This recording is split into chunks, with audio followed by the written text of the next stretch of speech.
you ever have a question that's objectively not important, but you just need to know the answer?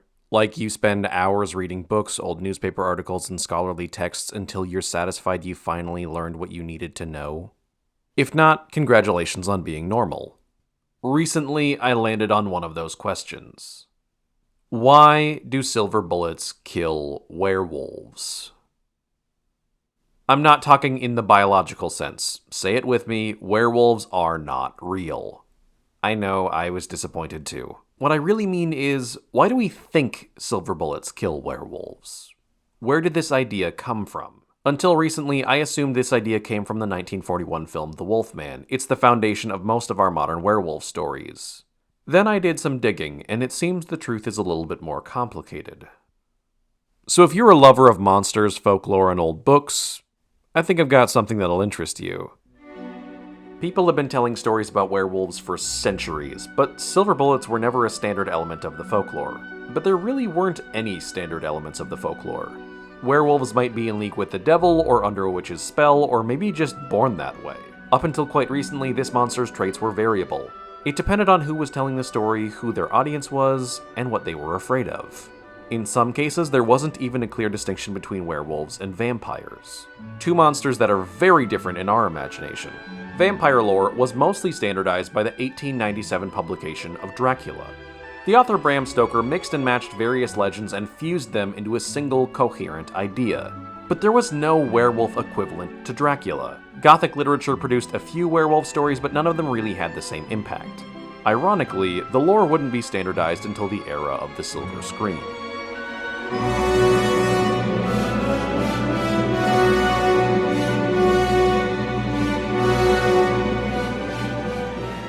Universal's The Wolfman played a similar role for werewolves that the novel Dracula did for vampires. It boiled down centuries of folklore into a single perfect idea that subsequent writers just can't let go of.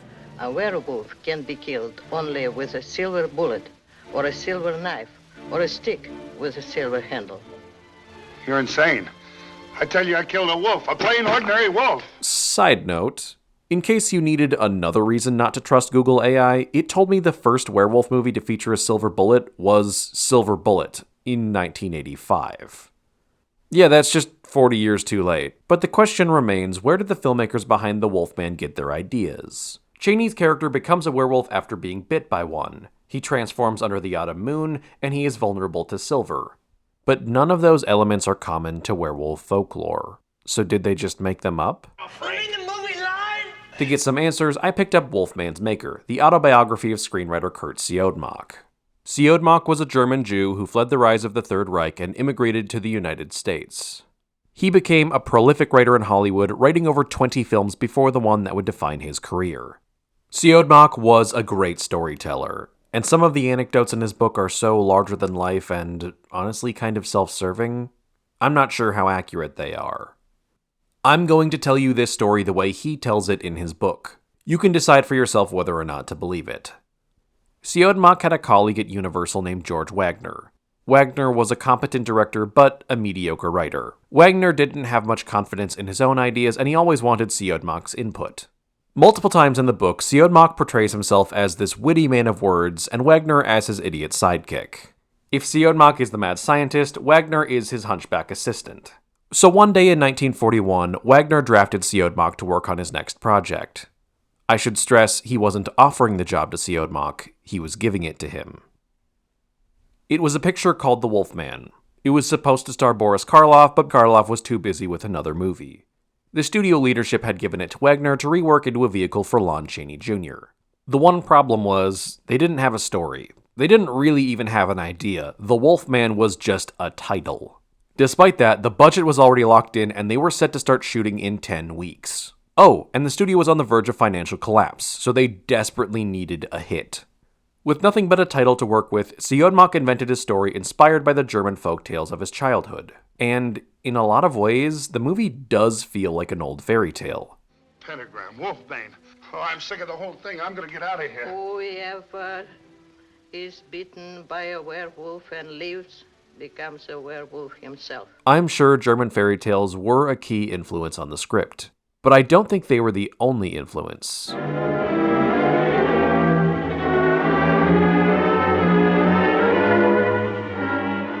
6 years before The Wolfman, Universal released Werewolf of London. No, not that one. A lot of what people credit Siodmak for inventing is already established here. We've got an ordinary man who's cursed by the bite of a werewolf. He transforms under the full moon and is filled with the overwhelming desire to kill. So why does The Wolfman get the credit? Well, it was a huge hit, and Werewolf of London wasn't. The Wolfman isn't really a remake of The Werewolf of London, but more of a do-over. I suspect Siodmak, Wagner, or someone else at Universal borrowed a few ideas from it and took them in a different direction. But there's one big thing missing here. Silver. The Werewolf of London is shot by an ordinary bullet. I really want to talk more about this movie, mostly because it's astoundingly gay for 1935, and I think it's overlooked in horror movie history, but we need to move on. Clearly, the answer I'm looking for doesn't lie in the movies. We need to look earlier.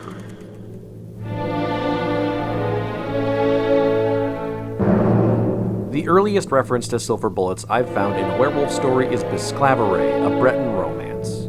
Written by Maurice Kingsley, it was published in 1879 in England. Bisclaveret tells the story of a woman who discovers her husband is a werewolf. To protect her, her grandfather loads his gun with the proverbial silver bullet, implying this is already a well-established trope. It actually turns out her husband isn't a werewolf, and it's all a convoluted misunderstanding. A number of early werewolf stories have this kind of Scooby-Doo twist where it's revealed that the monster isn't actually real. Captain Cutler! The story doesn't explicitly say silver bullets kill werewolves. That's just the superstition of an old Frenchman. So where would he get that idea?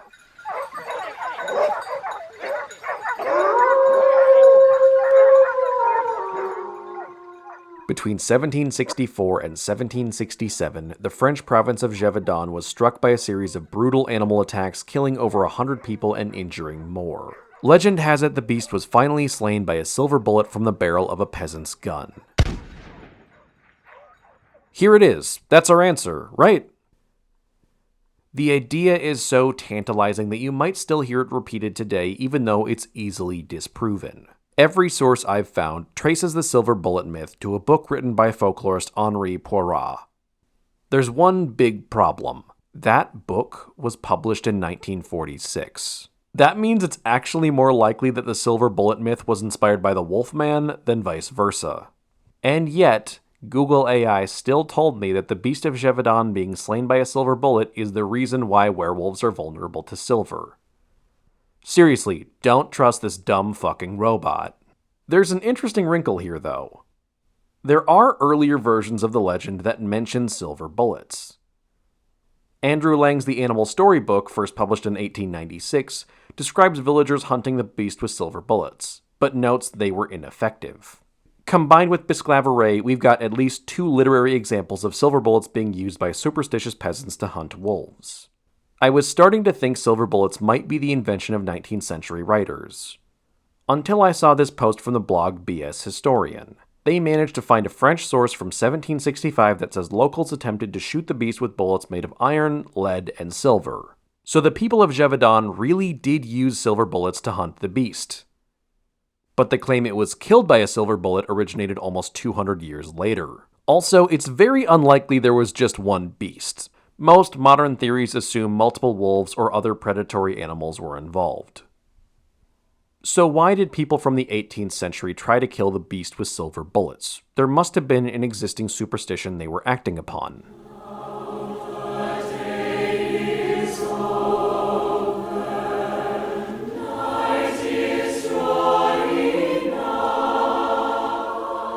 The first person to seriously study and catalog werewolf folklore was an Anglican clergyman by the name of Sabine Baring-Gould.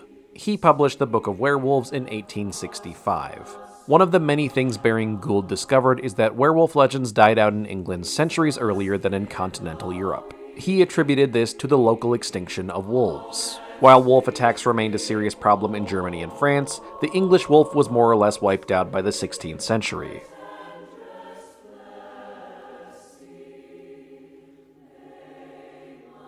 So English superstition coalesced around a different figure: the witch.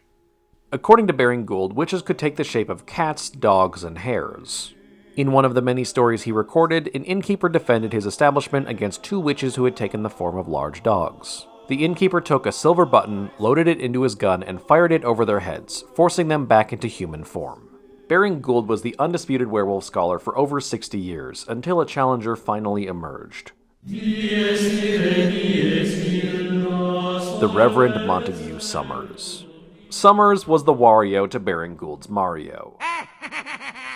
Baring Gould was an Anglican minister. Summers was a former Anglican who claimed to be a Catholic priest but was probably never ordained as one. Baring Gould sought rational explanations for the widespread belief in werewolves. Summers straight up told people werewolves, witches, and vampires were real. Was he an actual nutcase, or was he just committed to the bit? We may never know. Summers recorded a Scottish superstition that a silver coin should be used in place of a bullet when hunting hares, on the off chance the hare is a witch in disguise. He also found similar beliefs throughout the British Isles. So these are the two experts in werewolf folklore, one a dark reflection of the other, and they both came to the same conclusion. Silver bullets were traditionally a weapon used against witches, especially when they were in animal form. To this day, these books are still frequently referenced in regards to werewolf folklore, so subsequent writers have probably used them for research. I know I have. My guess is that silver bullets probably entered werewolf fiction through these accounts of English superstition, or perhaps similar beliefs from continental Europe. We also see silver wielded against witches in The Two Brothers, a German fairy tale recorded by the Brothers Grimm. In the story, a huntsman ventures into an enchanted forest and is confronted by a witch who's perched high in a tree. After his bullets fail to harm her, he tears 3 silver buttons off his coat, loads them into his gun, and shoots her down. You can find tales of silver weapons being used against supernatural threats throughout various cultures. These threats could be any kind of hard-to-kill enemy, but usually witches. Werewolves are never explicitly named in the list until modern day. I think it's actually really easy to see how a superstition about witches could eventually come to refer to werewolves.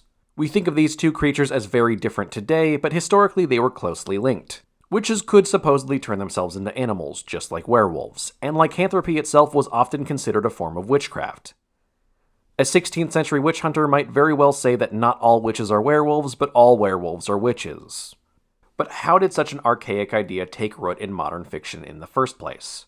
In addition to Miss Claveray, I've found 3 other literary examples I want to highlight.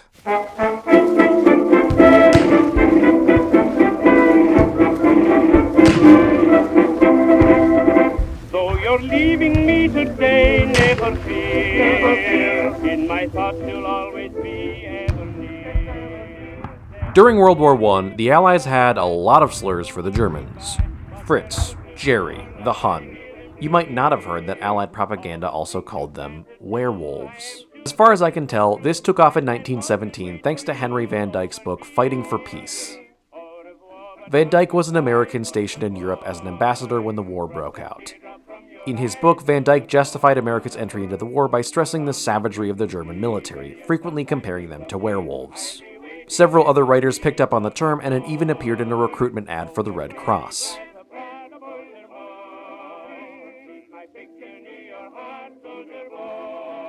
The most interesting example of this comes from a poem I found in an issue of the Patriot News published October 1917. The poem compares America's enemies to several monsters of folklore, closing with the lines, "Once again the werewolves fight, silver bullets send again. Buy a bond to put to flight, the Kaiser and his fighting men." This is most likely alluding to a 1914 speech by future UK Prime Minister David Lloyd George. Lloyd George argued wise spending and not just manpower was essential to defeating Germany on the battlefield, saying, "We have won with silver bullets before." On both sides of the Atlantic, the press latched onto the term and used it throughout the duration of the war. And yet, despite Allied propaganda stressing the importance of silver bullets and smearing the Germans as werewolves, this poem is the only wartime text I can find that actually makes a connection between these two ideas. Clearly, silver bullets and werewolves were not yet linked in the minds of the general public. That's reinforced by the poet citing a Norwegian superstition that only silver bullets are effective against evil spirits. The poem also mentions trolls and demons. It doesn't seem like silver bullets are specifically for werewolves, just any evil creature. This actually reminds me of a comic strip that I saw years ago that I really wish I could find again. This guy's getting attacked by this creature from the Black Lagoon looking thing, so he pulls out a gun and shoots it. The creature plucks the bullet out of its chest and says, "A silver bullet? That's for werewolves."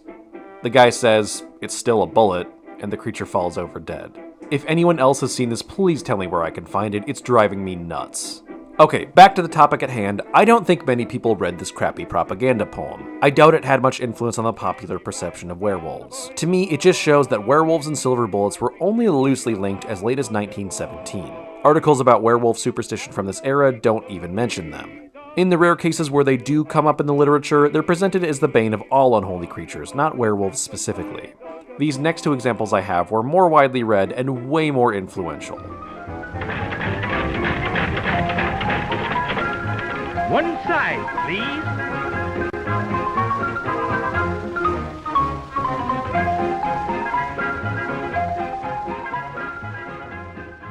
I said before that the werewolf myth doesn't have any equivalent to Dracula, but that's not entirely true.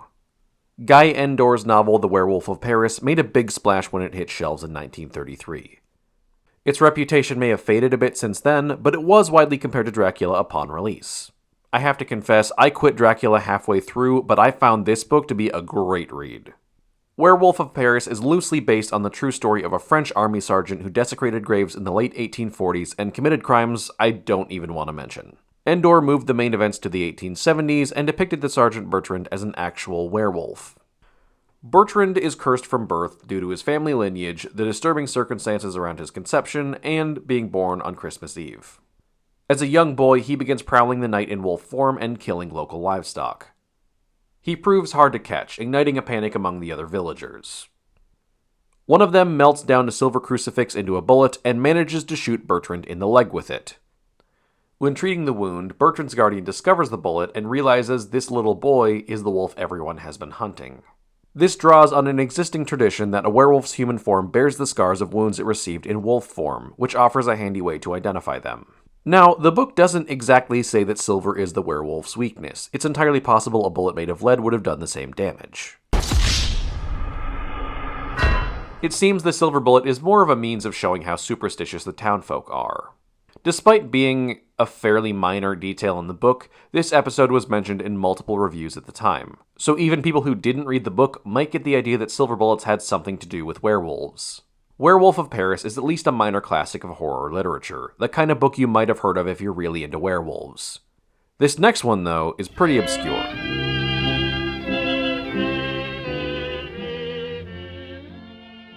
Published in 1931, Alfred H. Bill's The Wolf in the Garden is basically a loose retelling of Dracula. The events are moved from Victorian England to upstate New York shortly after the American Revolution. The villain is still a foreign aristocrat, but instead of a Transylvanian vampire, he's a French werewolf. As in Dracula, it takes everyone a very long time to realize that anything supernatural is afoot. The first to realize it is Mr. Sackville, a kooky old clergyman who's basically the book's equivalent of Van Helsing. Sackville gives our hero Robert a pair of silver bullets before he confronts the werewolf, but the book doesn't explain the role of silver very clearly. At one point, Sackville claims any injury deep enough to draw blood will force the werewolf back into human form. So maybe silver bullets are just for good luck. When Robert shoots the werewolf with silver bullets, he does turn human, but he doesn't die. Ultimately, he's killed by Robert's uncle, with a point-blank musket blast to the face. The book doesn't say what the musket ball was made of, so it probably wasn't silver. And when we first meet the werewolf in human form, he's described as wearing silver-buckled shoes. That would be an odd choice if silver was his one weakness.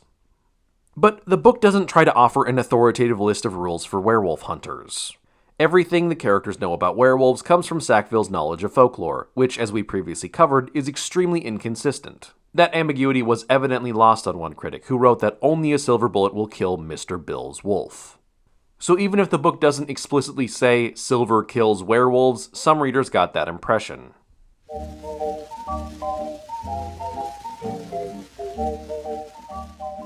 We can't say for certain where Siodmak got his ideas while writing The Wolfman. Maybe it was from fairy tales, or maybe it was from one of the recent werewolf novels, or the research of Montague and Baring Gould. Contrary to popular belief, The Wolfman didn't get the notion of using silver against werewolves from folklore, but it didn't invent it either. However, it was instrumental in turning silver from the bane of all wicked things into kryptonite for werewolves specifically. As Siodmak wrote, "My screenplay for Universal gave the Wolfman for the first time a sharply defined character that stuck to him and became the intrinsic part of that legend. I had added a third hairy ghost to American lore, after Dracula by Bram Stoker and Frankenstein by Mary Shelley. America, which is ghostless, has to import its own monsters from abroad. There's one potential gap in my research I haven't been able to clear up. I read a lot of articles about werewolf folklore from the late 19th and early 20th centuries. None of those mentioned anything about silver, which I believe indicates the werewolf's famous weakness came from fiction, not folklore. But a 1934 article in the Altoona Tribune mentions tall tales of Pennsylvania woodsmen bringing down werewolves with silver bullets. This is after the publication of The Wolf in the Garden and Werewolf of Paris, so it's possible the writer actually got the idea from a recent novel. But I don't want to ignore a piece of evidence just because it's inconvenient. Maybe there's a missing link I haven't found yet, or folklore that didn't leave a paper trail. And I'm okay with that. It's the possibility of further discovery that makes this stuff so exciting. My point in doing all of this is not to argue that modern werewolf stories are inaccurate or somehow inauthentic. Older myths aren't inherently better than newer ones. If there's a takeaway here, it's that werewolves don't have to be just one thing. This canon we've received is made up, and there's no reason we can't make up new things, or reinterpret old things. This has been very different from my previous videos, but as you can tell, I'm a little bit obsessed with werewolves. Thanks for joining me on this totally unnecessary deep dive. Hopefully you learned something in the process.